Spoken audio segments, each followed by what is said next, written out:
And we say that God the Supreme is a God of evolving creatures, and He evolves along with us. He doesn't evolve any faster, we evolve at the same time as He evolves. So do we.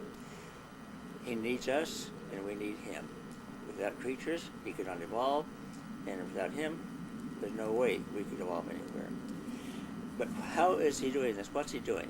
Okay, God the Supreme is in paradise. He is expanding creatively outward in God the Sevenfold. See, that's where He gets all of His potentials to do what He's doing. God the Sevenfold, we'll see in a few minutes here what He and how necessary that deity aspect is and how necessary it is. He has to have something to work on also, because He is only a creature being. He is a created being like we are, on a much higher realm, of course. He started His expanding with the first mortal being who came into consciousness down here, who knew very little about anything about God. He had no idea God, and had been building since his time, and will continue to build for a long, long time as we learn more of what God is all about and what He is. And that building is going on in our universes, but it's being synthesized in paradise. So they're evolving in two phases, but it's going to be unified in only one being, which is the Supreme Being. Now, the Supreme Being is not a creator. He is more of a correlator and synthesizer of everything we do down here.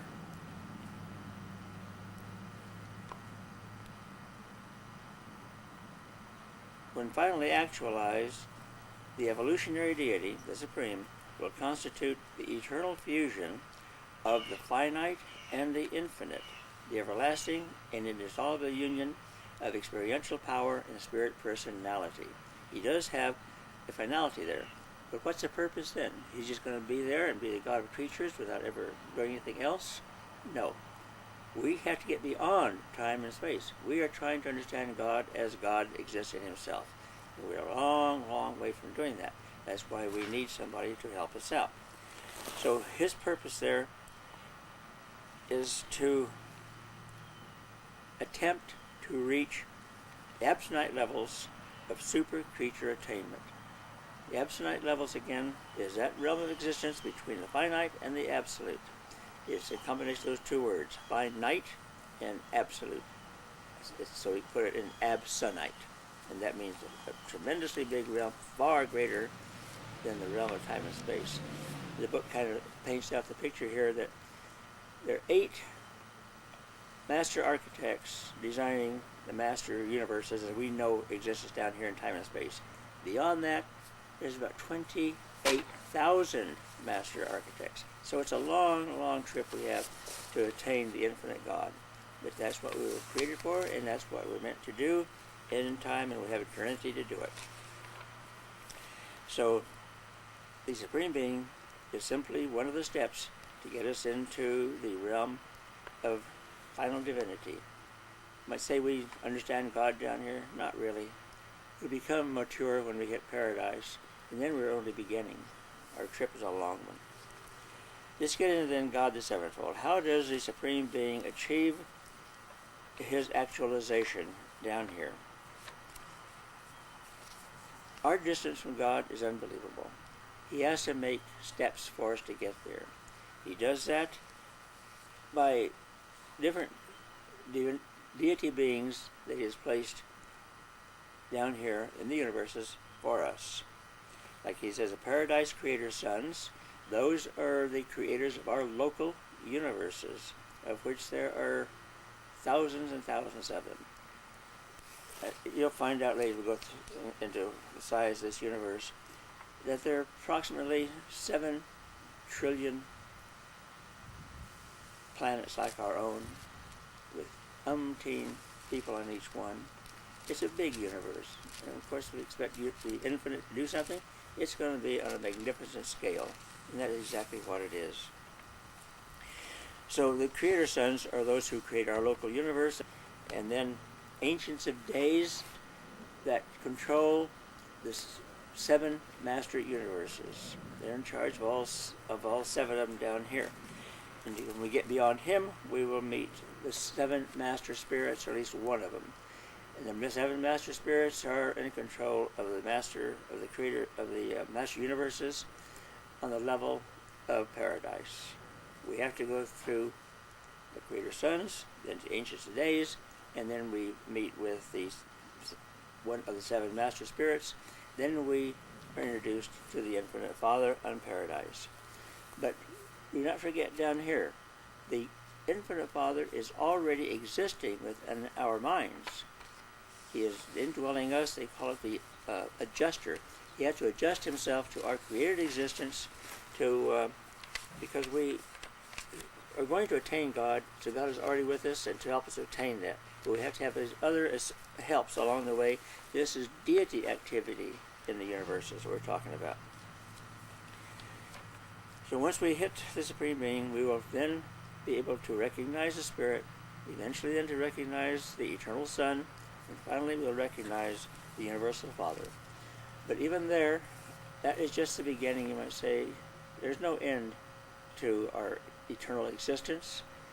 We'll always be discovering more and more about the reality of what God the Father really is.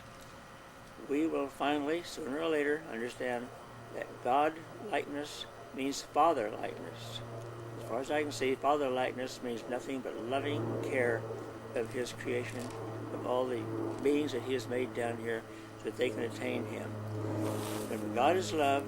Love wants to give good to everybody, to everyone. And giving good to everyone is giving God himself to us. That is the policy of God, is profound self-distribution. And that is our whole existence down here, is to attain all of God that we possibly can. So we call this such an experiential discovery career of the realization of God begins with the recognition of the divinity of the Creator Son, that is Jesus Christ. He is the creator of our local universe. He is the one who became man down here to share our existence. And as you go through the book, you'll find out more and more about how he attains his sovereignty and how we are united with him, and he is our way into paradise, the existence of God.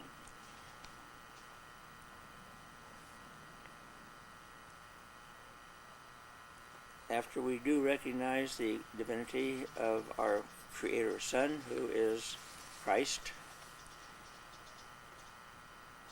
we then ascend to the super universe level and gain knowledge and recognition of the ancients of days and how they differ from all the other seven universes. Each one of those is different, and if their creations down here are different. Then we attain finally to the discovery and the recognition of the divine personality of the universal Father of paradise. That's what we're meant to do. And they mentioned here again, several times already, why did they write this book? It's to help us gain God consciousness, to become aware that God is in everything going on down here. And the ultimate of mind attainment is realization that that is absolutely true, is literally true, that in him we live and move and have our being. And once we recognize that and begin to live it, we become more and more godlike. Now, comprehension is of three sorts. The idea of God, even Satan has the idea of God, but he's nowhere near God. The ideal of God, that's what we're trying to get here, and yet the spirit realization of God is something that you put in your own, each one of us does in their own way.